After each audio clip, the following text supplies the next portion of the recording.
Melbourne Hilton, followed by the Burswood Resort in Perth and the Stamford Grand Hotel in Adelaide. But he's here for us tonight. Ladies and gentlemen, the voice and guitar of José Feliciano.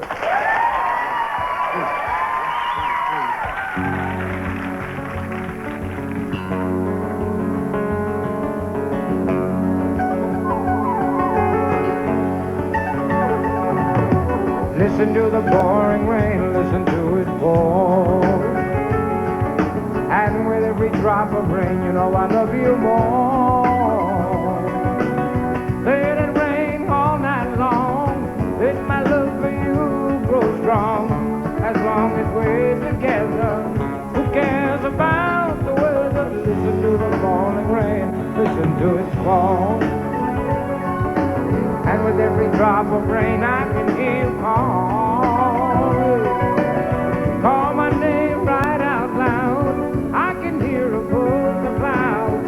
And down here among the puddles, you and I together huddle. Listen to the falling rain, listen to the rain. It's raining, it's pouring, the old man is snoring. Went to bed and he bumped his head. Couldn't get up in the morning.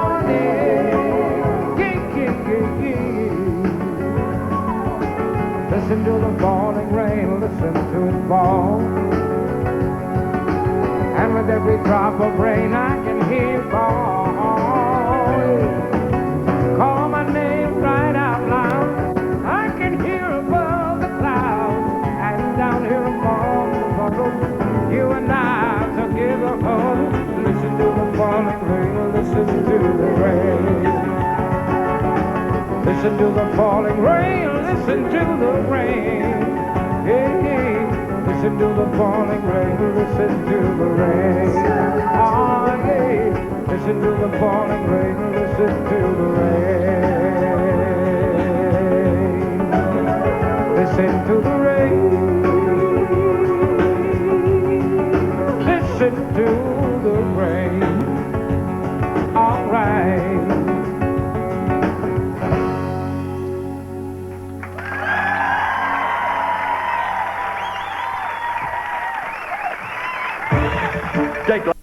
Learned to sing, and so I started to learn to sing. But people tried to stop you, didn't they? They tried to stop you from becoming a musician? Well, some of the blind organizations did. Why? Why would they do that? I think that I was a very aggressive child. I wanted more for myself than just the usual things that blind people could do, which is weaving baskets, selling pencils, newspapers. I didn't want that from me. I just felt that there was something better for me than that. I didn't want the sympathy of the people. In any way. And, you know, I used to travel all by myself with a cane in New York City on the subway trains and everything. I mean, I was very self-reliant at a young age. And I was the first of all of my brothers to leave the nest, to leave home. My mother never forgave me for it. But I had to do what I had to do. And if I hadn't, my dad and I always were at odds because Dad would always say something had to be a certain way, and I was foolish enough to ask him why. Right. You know. Then when you did become successful, did you reconcile with your mum and dad? Well, my mom, I never had any problems with. Dad, I always had a problem with because I made more money than he, and I think that kind of affected him a little bit. Right, I see. Because you went from farm life in Puerto Rico as a young man to fame and fortune. Was that difficult to handle? For me, no, because I never, you know, even with when the money came, it wasn't that big a thing to me. It was only important in the sense of being able to stay alive and pay my bills and that kind of thing. But you know, I came with nothing, and I know that I'll go with nothing. Absolutely. So, and that's the way I want to be. Now, 1968 was a big year for you because you won 2 Grammys and had Light My Fire. But in the same year, you were a lot of women. Good. Wasn't going to bring a lot of blind dates. Very funny. But you were also blacklisted for the Star-Spangled Banner. Now, tell us what happened there. Well, what happened was I was invited to the World Series, which is the big thing in the States. And I was invited to sing the national anthem, and I sang it with soul, something that had not been done. The only other person that sang it before me with soul was the great Aretha Franklin. She did it at the Democratic Convention or something. But there was no exposure there for her, so I was really the pioneer. And in 1968, I sang the anthem at the 5th game of the World Series.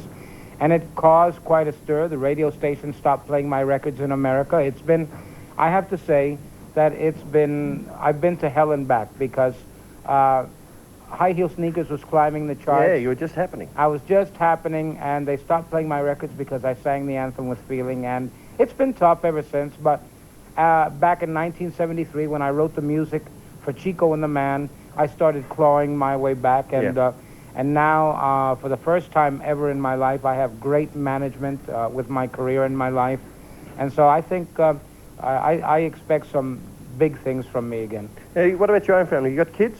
I do have kids, and so does my wife. Yes, good. And are they musically inclined, the kids? Well, I'll tell you. I have my little boy, Jonathan, who's 5 years old, is musical. He plays the drums, and he likes to play the bass.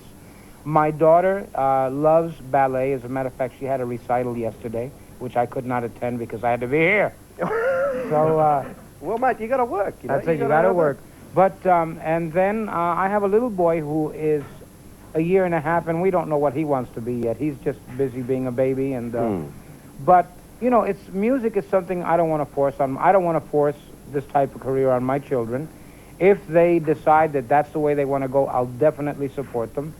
Well, if they go on and have a musical career and they have the 30 years that you've had it, and I noticed that your latest album, Americano. Yes, it was nominated for a Grammy in this year, wasn't it? Yeah. This year's Grammy, so you're still going strong.